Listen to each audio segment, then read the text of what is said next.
Onlar Şaban ayın əziz Peyğəmbərimiz sallallahu öz ayı adlandırır ki, Şaban mənim ayımdır.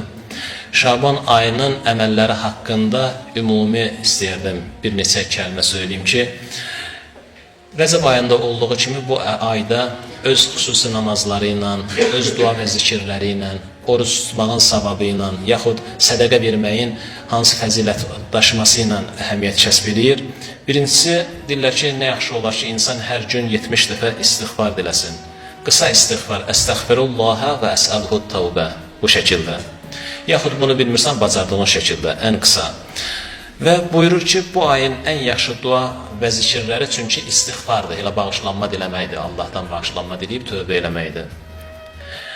Və ayın deyir, Şaban ayının hər gününün istiğfarı, bu ayda ki, hər gün istiğfar diləyirsən, 70 dəfə ki, istiğfar eləyən şəxs digər aylarda 70.000 istiğfar eləmiş şəxsə bərabərdir. Yəni, insan digər aylarda istiğfar diləyir, Şaban ayında da istiğfar diləyir. Şaban ayında 1000 qat artıq hesablanır.